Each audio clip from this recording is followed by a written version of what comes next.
Hi everyone welcome back. ನೀವು ನೋಡ್ತಿದ್ದೀರಾ student solution YouTube channel. C and rules ಯಾವಾಗ ಬರುತ್ತೆ ಸಾಕಷ್ಟು ಜನ ಕಾಯ್ತಾ ಇದ್ದೀರಾ. ಬರಬೇಕಿತ್ತು ಅದ್ರ ಅಪ್ಡೇಟ್ ಲೇಟೆಸ್ಟ್ ಅಪ್ಡೇಟ್ ಕೂಡ ಏನೋ ತಿಳಿಸ್ಕೊಡ್ತೀನಿ. ಚಾನಲ್ಗೆ ಸಬ್ಸ್ಕ್ರೈಬ್ ಆಗಿ. ನಿಮಗೆ ಗೊತ್ತಿರೋ ಹಾಗೆ ಶಿಕ್ಷಕರ ನೇಮಕಾತಿ ಅಫಿಷಿಯಲ್ ಆಗಿ ಅನೌನ್ಸ್ಮೆಂಟ್ ಕೂಡ ಮಾಡಿದ್ರು. ಡ್ರಾಫ್ಟ್ ಸಿ ಅಂಡ್ ರೂಲ್ ಕೂಡ ಬಂತು. ಸಾಕಷ್ಟು ಜನ ಆಕ್ಷೇಪಣೆ ಕೂಡ ಸಲ್ಲಿಸಿದ್ರು, ಪ್ರತಿಭಟನೆ ಕೂಡ ಆಯಿತು. ನಂತರ ಇಲಾಖೆ ಸ್ಪಷ್ಟೀಕರಣ ಕೊಡ್ತು, ಇಲ್ಲ ನಾವು ಆ ರೀತಿ ಮಾಡೋದಿಲ್ಲ, ಸಂಪೂರ್ಣವಾಗಿ MCQ ರದ್ದು ಮಾಡಿದೀವಿ ಅಂತೇಳಿ ಘೋಷಣೆ ಕೂಡ ಮಾಡ್ತು. ಈಗ ನಿಮಗೆ ಮೇನ್ ಥಿಂಗ್ ಅಭ್ಯರ್ಥಿಗಳು ಕಾಯ್ತಾ ಇರೋದು ಅಂತಿಮ ಸಿ ಅಂಡ್ ರೂಲ್ಸ್ ಯಾವಾಗ ಬರುತ್ತೆ, ಪ್ಲಸ್ ನಮಗೆ ಯಾವಾಗ ಅಪ್ಲಿಕೇಶನ್ಸ್ ಹಾಕೋದು, ಯಾವಾಗ ಎಕ್ಸಾಮ್ಸ್ ಡೇಟು ಅಂತ. ಅದಕ್ಕೆ ಕ್ಷಣಾನ ಕೂಡ ಶುರುವಾಗಿದೆ. ಬಟ್ ಲಾಸ್ಟ್ ವೀಕೆ ನಾವು ಹೇಳಿದ್ವಿ ಬರುತ್ತೆ ಅಂತ, ಬಟ್ ಬರಬೇಕಿತ್ತು, ಬಟ್ ಡಿಲೇ ಕೂಡ ಆಗಿದೆ. ಇಲಾಖೆ ಮಟ್ಟದಲ್ಲಿ ಕೆಲವೊಂದು ಸಮಸ್ಯೆ ಇದ್ದ ಕಾರಣ ಇಲಾಖೆ ಮಟ್ಟದಲ್ಲಿ ಬಗೆಹರಿಸ್ತಾ ಇದ್ದಾರೆ. ನಿಮಗೆ ಪ್ರಾಬಬಲಿ ಈ ವೀಕ್ ನಿಮಗೆ ಎಕ್ಸ್ಪೆಕ್ಟ್ ಕೂಡ ಮಾಡಬಹುದು ಅಂತೇಳಿ ಮೂಲಗಳ ಮಾಹಿತಿ ಕೂಡ ಬರ್ತಾ ಇದೆ. ಸಿಎಂ ಜೊತೆ ಚರ್ಚೆ ಕೂಡ ಮಾಡಿ ಅಲ್ಲಿ ಕೂಡ ತೀರ್ಮಾನ ಕೈಗೊಳ್ಳುತ್ತಾರೆ. ಪ್ಲಸ್ ಇಲ್ಲಿ ಆಕಾಂಕ್ಷಿಗಳು ಯಾರು ಹೇಳಿದ್ದಾರೆ ಅವರು ಕುಂದುಬೇಡಿ, ವೆಯ್ಟ್ ಮಾಡಿ, ನಿಮ್ಮ ಸ್ಟಡಿ ಮಾಡಿ, ನಾವು ನಿಮಗೆ ಅಪ್ಡೇಟ್ನ ಕೊಡ್ತೀವಿ.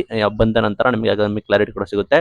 ಹುದ್ದೆಗಳ ಸಂಖ್ಯೆ, ವಿವರಗಳು, MCQ ಆಗಿರುತ್ತೆ. ಕ್ವಾಲಿಫಿಕೇಶನ್ಸ್ ಗೊಂದಲ ಕೂಡ ಇತ್ತು, ಎಷ್ಟು ಹುದ್ದೆಗಳ ಗೊಂದಲ ಕೂಡ ಇತ್ತು, ನಾನಾ ರೀತಿಯ ಗೊಂದಲ ಕೂಡ ಇದೆ. ಸಿಲೆಬಸ್ ಯಾವ ರೀತಿ ಇರುತ್ತೆ, ಪೇಪರ್ಸ್ ಯಾವ ರೀತಿ ಇರುತ್ತೆ, ಎಲ್ಲ ಗೊಂದಲ ಕೂಡ ಇದೆ. ಅದನ್ನು ನಿಮಗೆ ನಿವಾರಣೆ ಕೂಡ ಮಾಡ್ತಾರೆ. ಲೈಕ್ ನಿಮಗೆ ಬನ್ನಣ ಬರಬೇಕಿದ್ರೆ ಡಿಲೇ ಕೂಡ ಆಗಿದೆ ಯೂಶುವಲಿ.